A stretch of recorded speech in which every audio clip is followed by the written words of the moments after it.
Today, I'm excited to review the Canaan Avalon Q Bitcoin miner. So, I have been looking forward to performing a review on this for quite some time. I've been watching a ton of videos, I've been reading up on it quite a bit.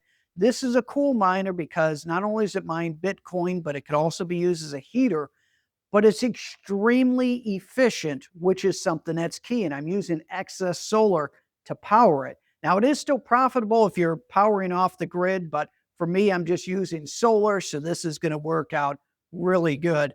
But the other thing about it too is it's super quiet. So you can put it inside your house. Heck, you can put it inside of a bedroom, still sleep, and still be mining Bitcoin. It is probably the highest output Bitcoin miner that's this silent as of today. And that's why I was so excited about looking at it. And once again, Altair Technology was kind enough to send it out to me. So we are going to open it up, unbox it, and then tear into the actual chassis and see what the quality is on the inside.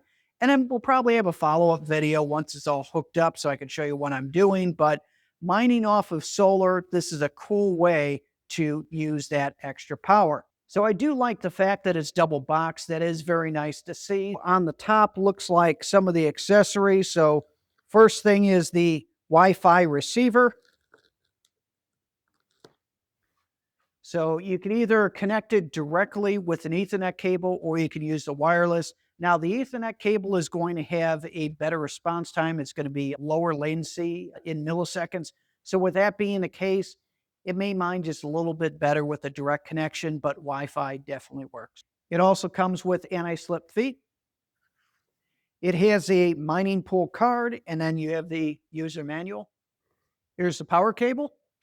All right, so here's the actual miner. Here's how it's supposed to be right side up with the labeling on it. From what I've read online, you actually want to tip this upside down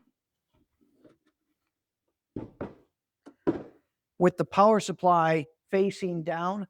That way, as it's running, the heat from the ASIC chips, it's not going to add additional heat to the power supply, which is there. So a lot of people have said to flip it, so that's probably what I'm going to do.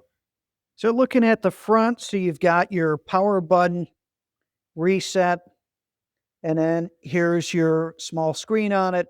It does have your connection for plugging in your Wi-Fi dongle and then also your Ethernet connection. You could use Cat 5e, Cat 6. I'm sure it probably is compatible with a Cat 7 as well. It does have on these front grates a air filter to help trap dirt so that way it doesn't build up excess dust on the inside. Now this does pop off for easy cleaning. I've seen videos on that. And then here's the back. You've got your power switch where your AC plug goes in. Here's your power supply. And then here's the fans, which cool your ASIC chips. So on the top, you have this foam cover. This is going to help insulate any sort of noise. It has two fans that are in the front. It's going to blow across these heat sinks. And then you have two fans in the back. So it's basically your push and pull design. Up on top, you're going to have this first board, which is going to be for your communications and also your LCD display. You have another smaller board here. You can see that the power supply has a single fan. And once again, you can see this separator that's here. If you flip this upside down, it'll help keep that power supply cooler. It does have massive bus bars going from the power supply to the ASIC boards. You can see it also has torque marks on it that it was torqued down. And then here's your negatives there. It's definitely quite robust. I see that it has an extra port here for an additional fan. So potentially you might be able to add another fan onto it.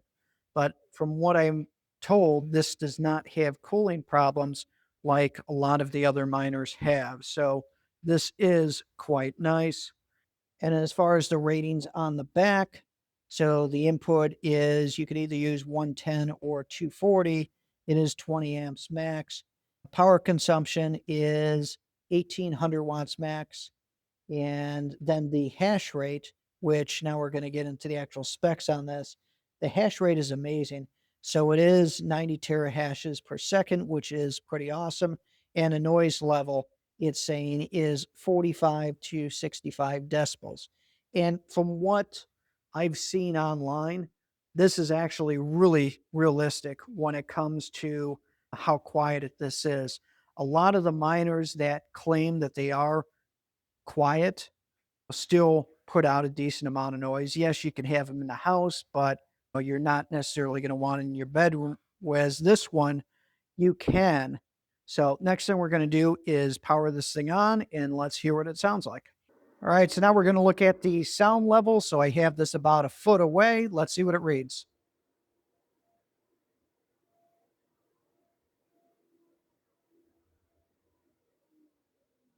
Looks like 55 to 56 dB was the noise level, which is extremely quiet. I can hear it running with it on, but it is very quiet. In summary, this miner is very quiet. So 2 feet away, you're around 55 dB. It puts out 90 terahash per second, which is absolutely phenomenal. The build quality on the inside is quite robust. I like that it has a total of 5 fans in it, so it does have a push-pull design for the ASICs, and then it has a standalone fan for the power supply. I'm definitely looking forward to hooking this up tonight, get it mining, and hopefully enjoyed this unboxing and quick overview. That's it. Thanks for watching Mike's Solar Garage.